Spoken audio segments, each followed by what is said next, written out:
Welcome back to the Ice Bath Podcast. I'm Matt. I'm Griff. And, man, week 2 was insane. The boys are buzzing over here. Your Eagles won. My Jets had the insane comeback, the miracle win. We're just having a great day. I was at a fantastic football game. I saw the Dolphins come back against the Ravens. M&T Bank Stadium was absolutely electric. You know, Devin Duvernay saw me walk in. He was like, oh, that's the guy that called out my breakout. He goes, say less. Opening kickoff, touchdown. Devin Duvernay, my guy. And this weekend I did partake in a new hobby. I started writing some poetry. So I feel like this is a great platform for me to debut, my poetry journey.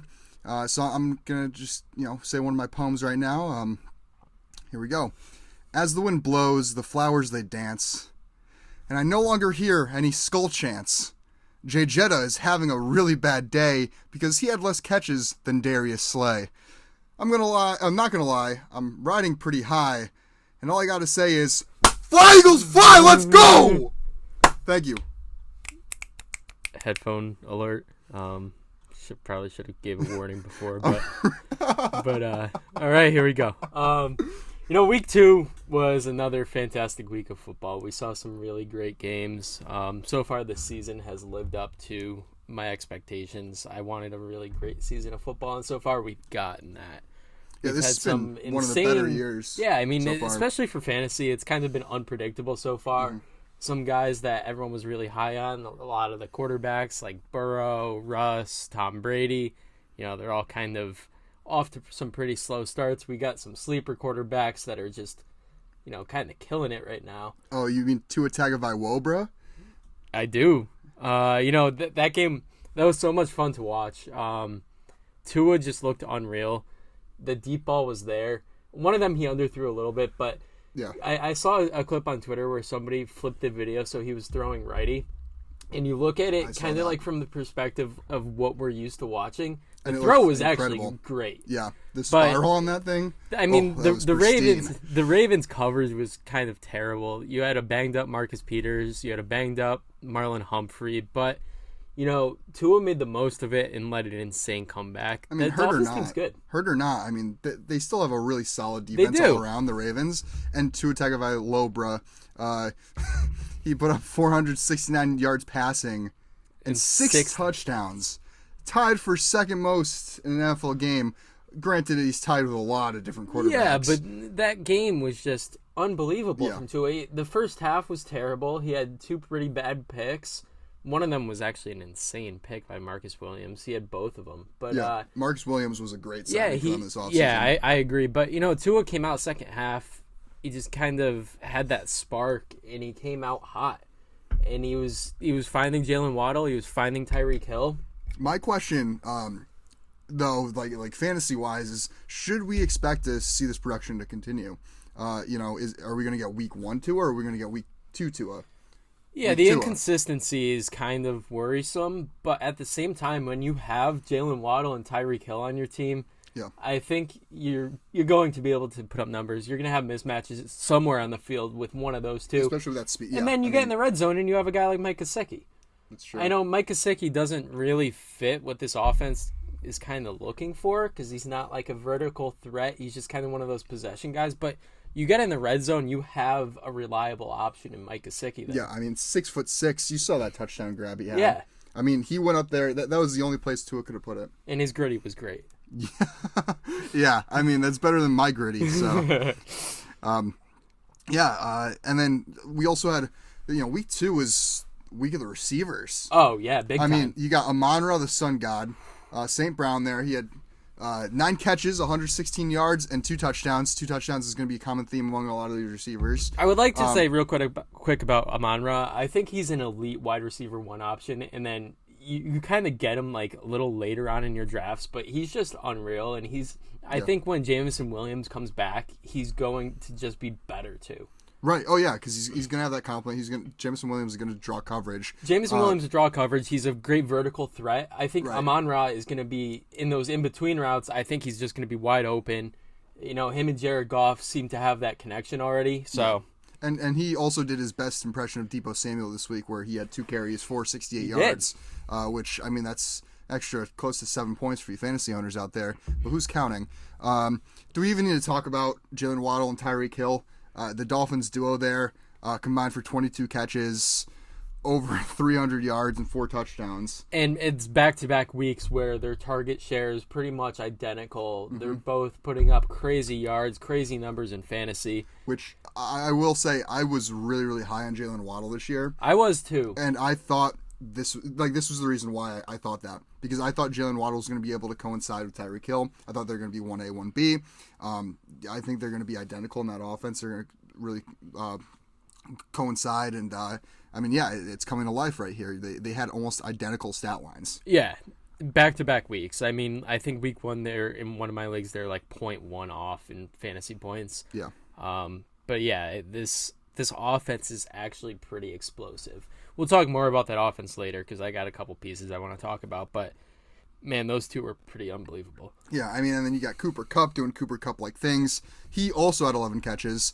He had 108 yards, 2 touchdowns, just like everybody else. And then I'll let you take over this last guy here that we wrote down. G-Dub, Garrett Wilson. I mean, it's quite unbelievable because he's getting less snap percentage than Corey Davis and Elijah Moore. He's kind of fighting for time, but Joe Flacco's looking for him. He had a big drop late in the game that could have cost us the game, and then on the last drive, he goes right back to him. You've got 37-year-old Joe Flacco throwing a 21-year-old Garrett Wilson, and I'm just looking forward to seeing what happens when Zach Wilson comes back, but the Garrett Wilson hype is real. Yeah, I mean, Garrett Wilson, the G. Willie hype train, man. I'm hopping on it, that Willie wagon. Yeah, no, but I'm huge on Garrett Wilson. This was a amazing draft pick by Joe Douglas and company. Yeah, I mean, I think he really complements what you have there too. Yeah, and Corey Davis and Elijah Moore. And then how about Aaron Jones? We're talking about that Sunday night game a little bit. I'm not gonna lie, I did fall asleep. Halfway through that game. I was on my way back from Baltimore. I didn't watch any of the game, but I did see the highlights. Yeah. I mean, Aaron Jones, we talked about how he's the number 1 receiving threat, but he only did have 3 catches for 38 yards and a receiving touchdown. Yep. It's what he did on the ground that really, really impresses me. He had 132 yards and another score on the ground. But A.J. Dillon outcarried him 18-15. Jones was obviously far more productive, but honestly, Jones is a clear-cut RB1. Yeah, 100%. And I think Dillon's got really high-end RB2 upside and could be an RB1 depending on the volume and touchdown dependent. But right. At the same time, one of my bigger takeaways from this is that the Bears' run defense is not as good as I thought they were going to be. It is not. And you know who plays the Bears next week? Houston. You know who Houston's got?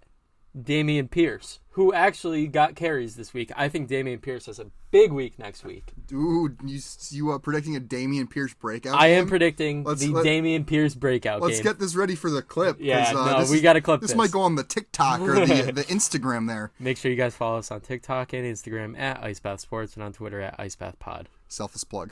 All right. And then I'll let you take over this next little recap. Yeah, Greg Dortch stays torching. Dortch the torch. He only had 4 targets for 55 yards, but he did catch a touchdown. And, his snap percentage did drop a little bit. But at the same time, he's shown that Kyler Murray trusts him.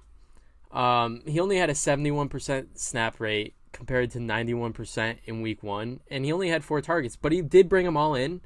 I think going forward, if Rondale Moore is still unhealthy, I mean, you have got D-Hop coming back after week 6, but Greg Dortch is showing that he wants this roster spot and that he wants playing time. Yeah, I mean, I think he's more than deserving of that playing time as well. That's 2 great weeks. Yeah, and you got him starting. I got to look at the snap percentage, but it seemed like he was in there a lot more than A.J. Green was. Yeah. And A.J. Green has earned his keep in this league, so... I think that says a lot about Dortch. Yeah, I mean, we were looking at it after last week's show when we were talking about Greg Dortch a lot, and his combine numbers were not good at all. He was very slow, but he's looking really, really good. Yeah, but combine doesn't always translate to that is very true. I I do want to say I was right about You were. one thing, and that's Noah Brown. Noah Brown finished with 5 targets, and he caught all 5. Went on to have 91 yards and a touchdown. The chemistry with Cooper Rush was there, kind of like I predicted. Yeah. Those second string guys, they always pop off, but I don't think this is something that's going to continue. I wouldn't expect 5 for 91 in a touchdown week in and week out. No, but I think he deserves a roster spot. Not on your roster, but on your bench. Not your starting roster. Yeah. But because this is definitely going to take a hit versus the Giants, whose defense looks pretty solid, and that's who they play week 3. And backup quarterbacks, I feel like their second game, they always kind of like drop off a little bit. Like you don't have film on them week 1, or week 1, like the first week they're playing, and then once you have a little film and it's like, okay, this is what we can expect, then they take that like cliff dive. I mean, not only that, but like you said, he's got the Giants coming up who have a better secondary. I mean, you look at the Bengals on paper, their team's not, like, their defense does not scare anybody. No, I mean, the Bengals definitely caught lightning in a bottle last year. Yeah. But some more takeaways. I mean, last week I predicted Chase Edmonds' little breakout game, and he only had 51% of the snap rate with 8 targets. The team is definitely pass first right now, and Chase Edmonds is the receiving back, but Raheem Mostert only ran 1 less route as a receiver than Chase Edmonds, which kind of scares me. Moving forward, it is going to be a running back by committee, I think. Mm-hmm. You're going to have Mostert taking more of the ground game. You're probably going to see Chase Edmonds more out of the backfield.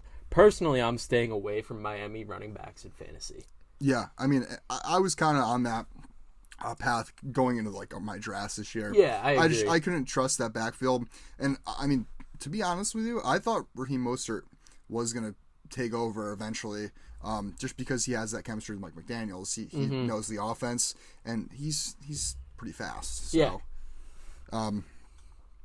You want to talk about Etienne a little bit? Yeah, Travis Etienne, I mean, the stock's got to be way down. He only, in week 2, he only saw a 37% snap percentage, 12 total touches, with only 53 total yards.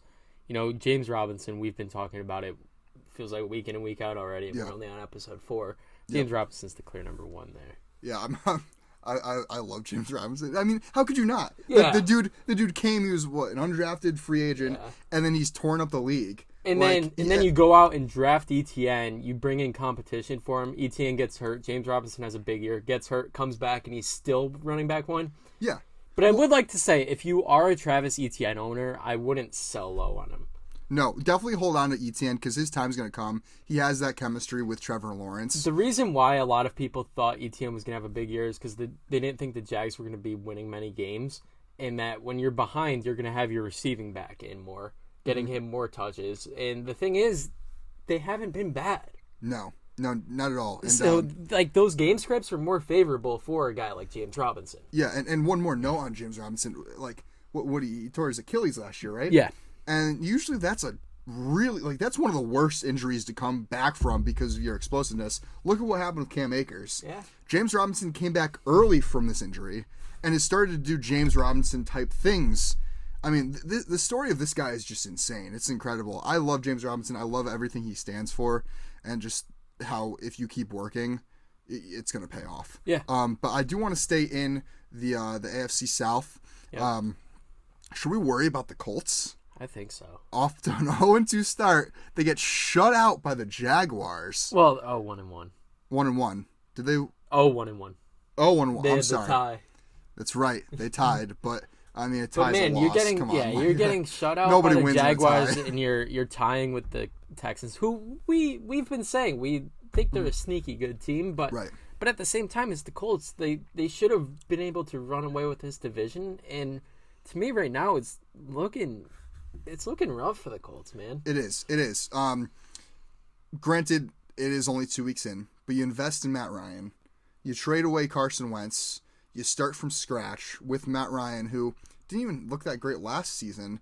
It was a questionable move to begin with. It was almost like they were writing Carson Wentz off as the scapegoat, which I do want to note. Carson Wentz is the second leading passer right now in yards 2 weeks through the season. I believe number 3 is Joe Flacco. The Flack is back, baby. The Flack is back.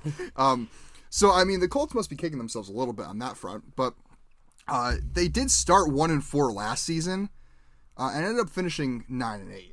So, even if they finish, even if they start, 2-1-1, if they win the next 2 games, that's a better start than they had last year, and they could finish with a better record.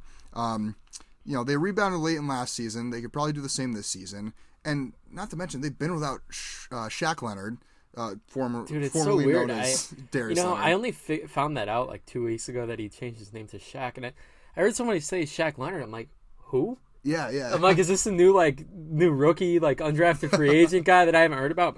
Apparently he changed his name. Yeah. Anyways, but like... He's the heart and soul of their defense. Not only that, last week they didn't have Michael Pittman. So your wide receiver 1 is Ashton Doolin and Paris Campbell. Yep. Yeah.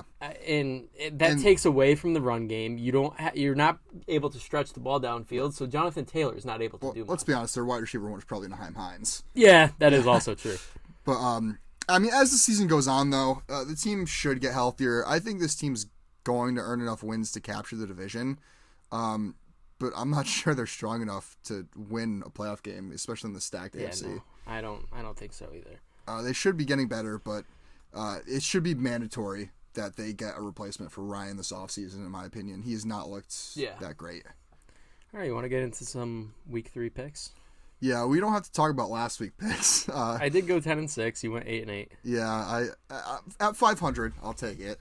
I'm over 500 on the year. It's okay. It's all right. It's still early. It's really early, which is maybe it's really early for the Colts too. 1-1. That is true. All right. Thursday night we got Pittsburgh at Cleveland. Ooh. This one's a little interesting to me because Pittsburgh comes out, they beat Cincinnati, then they lose to the Pats, and Cleveland barely squeaks away with one against Carolina, and then they lose to my Jets, which was just poor game management by Nick Chubb. They should have won that game, but regardless, they did lose. Yeah. I am going with Cleveland on this one. I do think Cleveland bounces back. The big factor for me here is Cleveland's home. Mm-hmm. And a lot of my picks this week are going to revolve around that, where it's so close that I'm just going to give it to the home field advantage. Yeah. Pitt, without TJ Watt, their defense looked pedestrian. Yeah. Honestly. Especially against Mac Jones and the Patriots. So I got to roll with Cleveland there. Pitt wins this game if they're able to stop the run, but who's going to be able to stop that run? Right. We got Houston at Chicago. I think we're on the same page here. Yeah, I think this is the Dameon Pierce breakout game. I already said that, and I think Houston takes this one. I think it is a closer game than what I think, though. Chicago doesn't impress me much. I think they only slipped by week 1 because of the weather conditions. 100%. Yeah, I don't think if it's a clear game or they're playing in a dome or whatever, I don't think they beat San Fran on a normal day. I think that was just an outlier. Mm-hmm. I think Chicago is a really bad team. I don't think Justin Fields is that great of a quarterback. Yeah. And Houston's defenses looked pretty solid. They have. So I'm going to go Houston here. We got Vegas at Tennessee. Another tough game for Vegas last week. Yeah. They kind of choked that one away. But Can you believe they're 0-2? I know. Going up against another 0-2 Tennessee Titans, though, who have not looked good at all. No, the Titans have looked horrible. I think Vrabel's on the hot seat. I don't know. Because I think the management set Vrabel up to fail. Well, because he trade away his number 1 receiver. Yeah, no, I don't think Vrabel's a bad coach. Yeah. And if he does get fired, he'll get hired pretty quick by somebody. But man, they're not looking good at all. No. I am going to go with Vegas in this one. Vegas needs to win. Yeah. Especially they need to take every win that they can get in the AFC West. And this is a game that they must just take. And I also don't think that Tennessee's secondary is going to be able to defend Devontae Adams. Yeah. Look at Stephon Diggs. Stephon Diggs absolutely cost me so many games yesterday in fantasy. And that was also without Gabe Davis. You've got Devontae Adams coming in, but you also have 2 more threats that you have to cover in Darren Waller and Hunter Renfrow. That's if Hunter Renfrow doesn't fumble the game away. Yeah. Again. KC in Indianapolis. I am hammering KC in this game. Which scares me. Yeah, it could be a trap, but man. I think this is a huge trap game, and I'm so reluctant to take KC, and I so want to go Indianapolis, but Indy has not showed me anything worthwhile yet. I think if Michael Pittman's back, Indy wins this game. But, yeah, I think with Michael Pittman, I think Indy wins this game. Oh, man. But I'm going to go with KC if Pittman's okay hurt. So I'm going to go KC as of right now, but mark it down, write it down. I think Indy wins this game if Michael Pittman plays. All right. We got Buffalo at Miami, and I so badly want to take Miami in this one, but I just can't bring myself to taking anybody but Buffalo. Okay. I mean, Buffalo at this rate's going to go undefeated because I don't see anybody stopping them. But Miami is a very, very solid team. Miami's definitely well-rounded. Mm-hmm. They have a really, I'm going to say solid defense because although they lit up all those points against the Ravens, it's Lamar Jackson. Yeah, the problem is their secondary is still banged up. You have no Byron Jones. Your cornerback two is Nick Needham right now, who's their slot corner who's got to move outside. So other than Xavier Howard, who's probably going to be one-on-one with Stephon Diggs, which could be a cool matchup to watch. Yeah. I just think the Bills are too good. Right. I mean, it's in Miami. The weather's going to be good. I don't see how you don't go Buffalo here. I mean, and Von Miller has just taken that defense to the next level. Yeah. So it's going to be a great game, though, for sure. Next up, we have Detroit in Minnesota. I'm going with Detroit on the road here. That's a bold pick. It is. That's really bold. I love what I have seen from Detroit so far. Even in the loss against Philly, the offense looked very good. I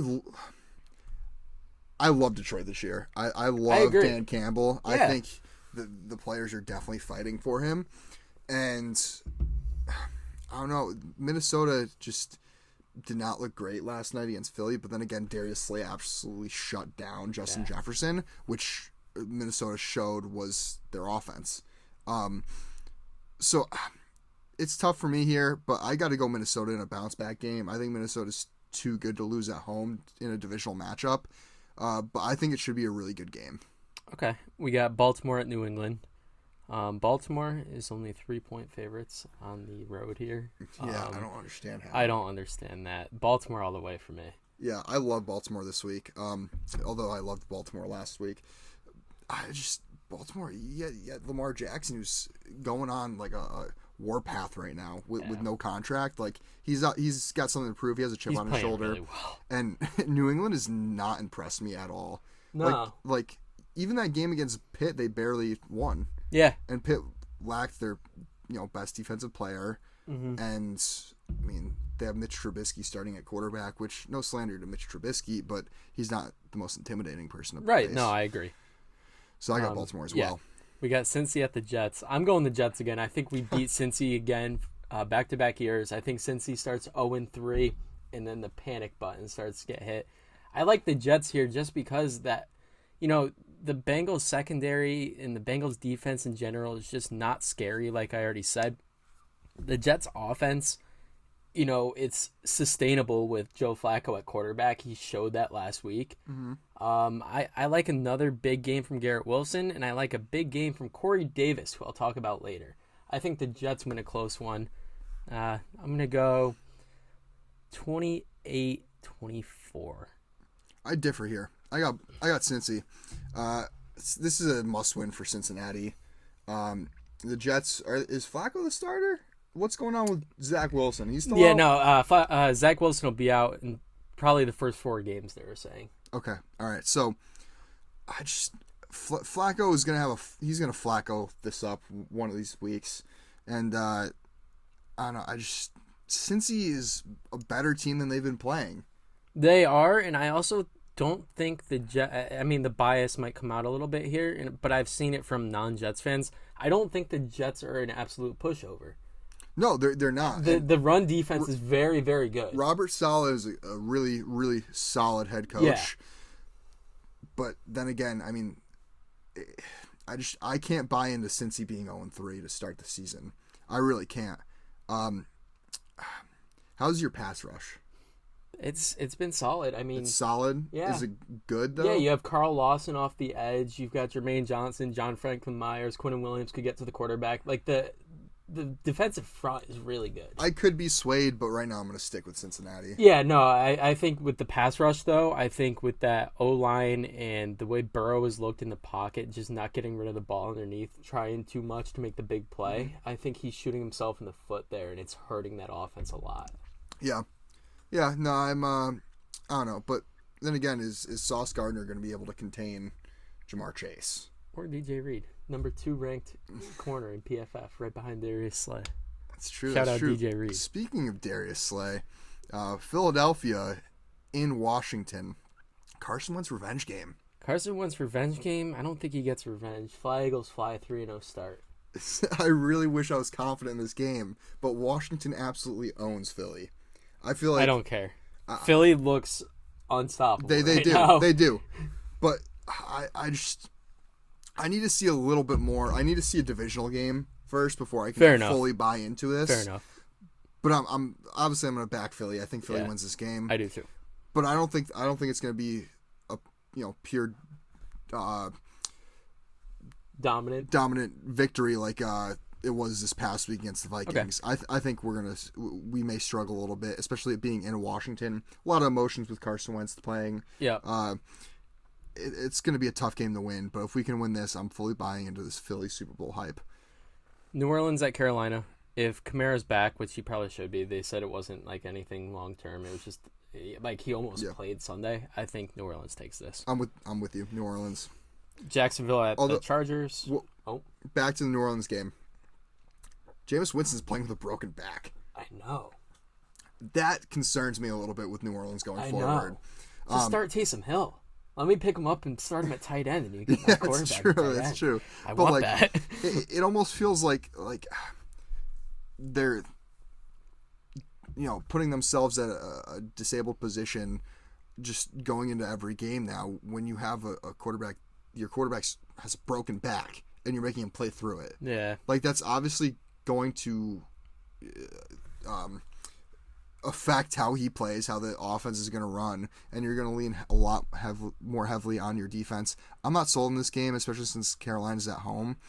I'm going to go New Orleans just because I think New Alvin Orleans, Kamara and if has Kamara's a big back, game.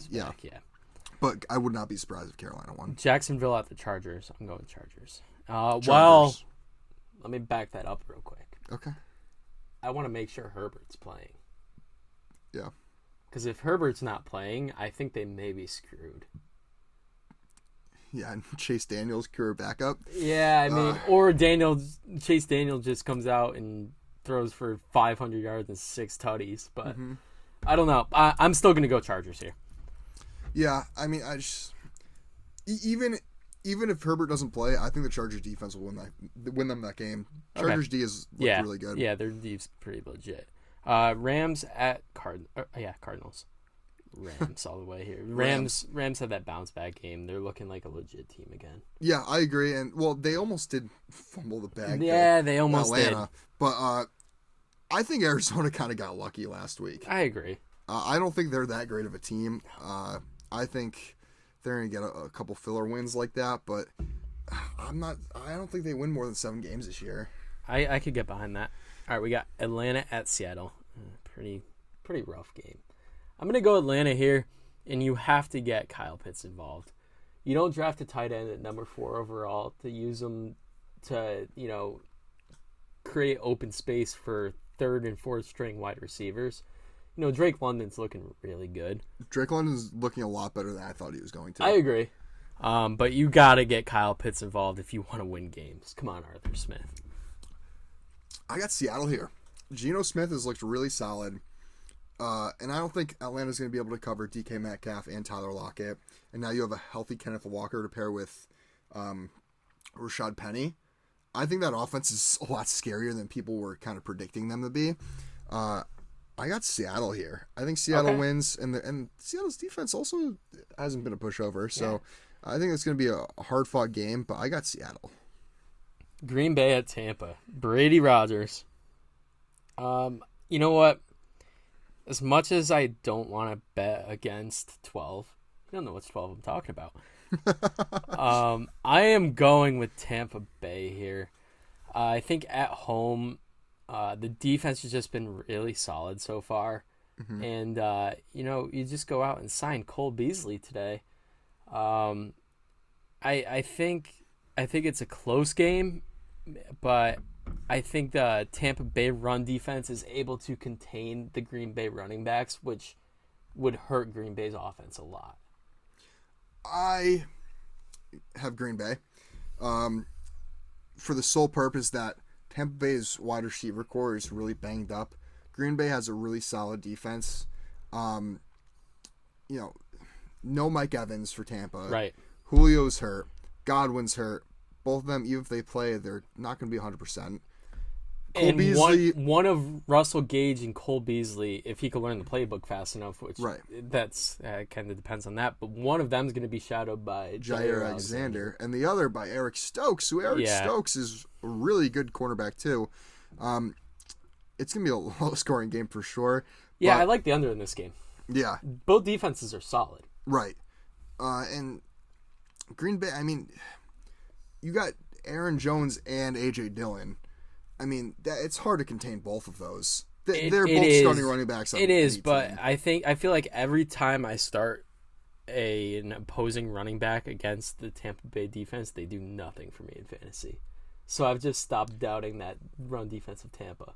Yeah, no, I mean, Tampa has a great defense, but I don't think their defense is as good as Green Bay's. Okay. I think that's what this game's going to come down to. Okay. We got the Sunday night game. We've got San Fran at Denver. I picked Denver because they're at home, but I'm kind of debating changing this pick. It's Jimmy Garoppolo season. Garoppolo's back. Garoppolo has a huge chip on his shoulder, and Denver has not impressed me at all. They are not riding. Yeah, no, you know what? I'm making it known here. I'm changing that pick. I'm going San Fran as well. I think San Fran is a really solid defense, and Denver has just looked, again, another team that's looked pedestrian. Yeah. And we got the amazing Monday night game of Cooper Rush versus Danny Dimes. Watch this end up being like the game of the week. Oh yeah, this is gonna be like a 42-41 finish. Yeah, I know. It wouldn't shock me at all. I am going with the Giants. I think they start 3-0. Oh man, shout out to my dad. He's a huge Giants fan. I've had to hear him talk about the Giants all week. He doesn't think that they're gonna make the playoffs or anything, but he does think they start 3-0, and I think I've listened to him a little too much because I'm going the Giants as well. I don't know. New York just has this thing about them under Dable that they're fighting for their coach, and they have a new culture in that locker room. I think it's working out for them. And although Danny Dimes is not impressed, he's gotten the job done. Yep. And I don't think Dallas is going to be able to contain Saquon. I agree. All right, real quick before we get into the waiver watch, here's our parlay pick of the week. It's redemption time. Let's go. Oh, yeah. So, my parlay pick of the week is Houston +3, Detroit +6, the Baltimore money line, and the New Orleans money line for +878 odds. For those of you counting at home, you lay down $10. Griffin, how much do you win? $87.80, baby. Yeah. All right, my parlay pick of the week. I've got Kansas City -7, trap game, but I'm still going with it. Baltimore -3, the Rams money line, and the Houston-Chicago under 40.5. It is a very low over/under, and I'm still going under. I don't think either of those offenses do a ton. Okay. I think it is a low-scoring game, and that is for +983 odds. All right. Now that our parlays are out of the way, I think it's time for some waiver watch. Waivers clear tomorrow. And we've got some good ones and some returning ones. So I'll get it started right here. Jared Goff. He's rostered in under 50% of sleeper leagues. I do all my leagues on sleeper, so that's kind of all I look at right now. But he has a true wide receiver 1 in Amon-Ra St. Brown. And if you had somebody like Trey Lance as your quarterback 1, I believe Jared Goff is a very strong option. In 2018, he finished the season as quarterback 6, so he's shown he can remain consistent for an entire season. His Jameson Williams coming back at some point later this year which is just going to help his fantasy value even more. Yeah, for me, I don't know if I can trust the goofball as my starting quarterback. But, Yeah. I mean, I think he's a solid backup for sure. I think he's somebody to roster and watch. But I'm not sure he's starter caliber just yet. Okay. I would wait a little bit and Yeah, I mean, there's another option on here which I like better, but Jared Goff is a solid option if the other guy's not there. Yeah, I mean, it depends if you're in a deep league too. Yeah, like it depends. 12, It all depends who's there. Right. Number 2, the Dortch Torch. I mean, we already talked about it. I don't need to get deep into it, but Greg Dortch, he's going to be out there still. I don't think a lot of people bought into the week 1 hype.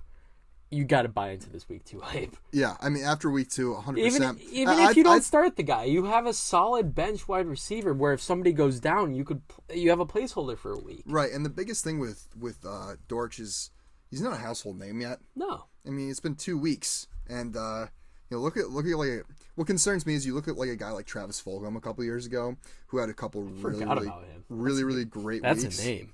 And I'm just afraid he might repeat a Travis Fulgham where he falls off the face of the earth. Yeah, I mean, this is a guy that nobody's ever heard of. Right.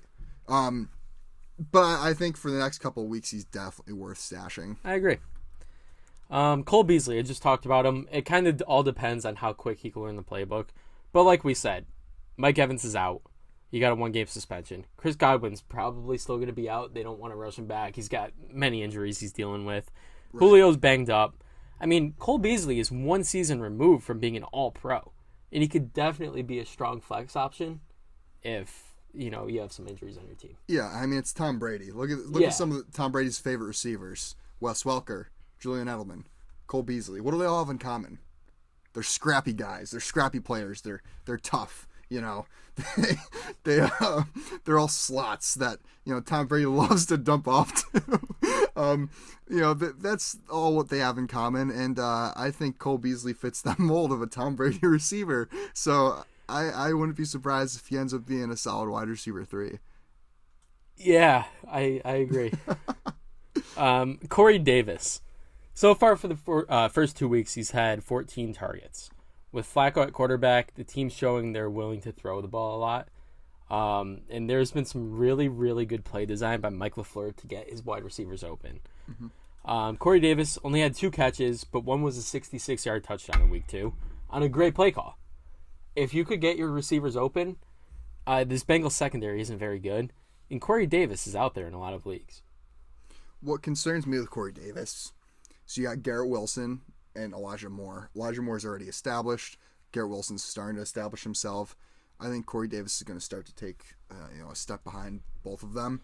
I agree, but I also think more like a Tyler Boyd role. I agree, but I also think when Zach Wilson comes back, he had that connection with Corey Davis last year. They looked good together.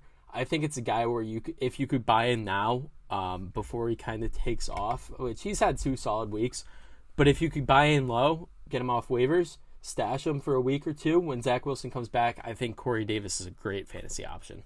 Yeah. And going back to quarterback, we have a guy here who, if he's still out there in your leagues, I think you should 100% take. Yeah, I mean, he was on our waiver watch last week. And I'm, again, suggesting you go out and grab him. Yeah. Because Carson Wentz, Commander Carson, has had over 650 yards, not over, but he has 650 yards and 7 touchdowns through his first 2 games as a Commander, and doesn't look like he's slowing down anytime soon. You have a great array of weapons there. You have Terry McLaurin, you have Logan Thomas, you have Curtis Samuel, you have Jahan Dotson, you have Diami Brown. Like, he has an arsenal to work with, and I think he's going to have a career year. He's on pace for a career year. He's going to have a great year, and I think pairing him with Jahan Dotson or Curtis Samuel off of waivers, if they're still out there as well, would be a great move and could potentially get you to the playoffs in your league. Yeah. I would like to point out Curtis Samuel did score another touchdown, so my Curtis Samuel breakout take is still rolling. Yeah, I'll give you a crisp high five for that one. Let's go. And then Noah Brown we talked about earlier. He's the next guy I have on my waiver watch. I think once Dak comes back, his value is going to plummet. But I think as of right now, as Cooper Rush is at the helm, he's going to, week in and week out, be a consistent 10 to 15 points. in fantasy and in full PPR leagues. And speaking of full PPR leagues, a guy you should really grab. Griffin knows a lot about this guy. Is the Magic Conch. It's Tyler Conklin. If you need a tight end, say you have Dalton Schultz, and he's questionable, goes down with a knee injury. I think Conklin's your guy. He's accumulated 10 catches off of 16 targets over the last 2 weeks, so he's getting looks. Flacco loves this guy, and Wilson, who's still an inexperienced quarterback, is probably going to look towards the tight end's way too. Uzama has not been really getting any action. Is he hurt? Yeah, he's banged up. Okay. And that's what I was going to say. I'm a little scared of Conklin just because we also have CJ Uzama and we also have Jeremy Ruckert. You've got a lot of tight ends that could get some playing time, but right now Conklin is the tight end one. Yeah. So he's for as long as he's the tight end one, I don't hate picking him up, especially if you waited on tight end in your draft and you have a guy like, say, like Noah Fant that you were high on who's just not doing anything, and you want to change it up a little bit. I think Tyler Conklin's a great option.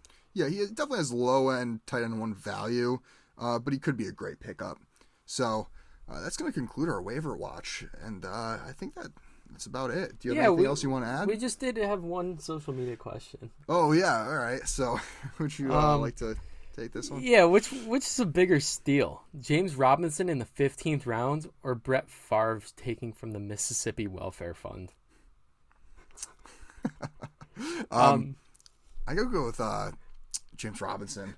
He's putting up RB2 numbers there. You got a high-end RB2 in the 15th round? Come on now. Yeah. And it's just the state of Mississippi. Favre is getting up there in age. It's Mississippi.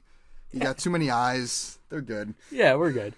All right, that'll pretty much wrap it up. If you guys have any questions, as always, reach out to us on social media. We'll be sure to answer them in the next episode. Instagram, Twitter, TikTok. You got this. Make sure you check out this video version on our Ice Bat Sports podcast YouTube page. We also post clips all over. So, yeah, that's pretty much it. We will see you guys next Tuesday. As always, we'll be back with Week 3 recap, all of our picks for Week 4, waiver watch, trade targets, everything like that. Yeah. That's pretty much it. Thank you for tuning in to the Ice Bat Sports podcast. Yeah, stay cool. It's all right. It's getting there. It's definitely getting there.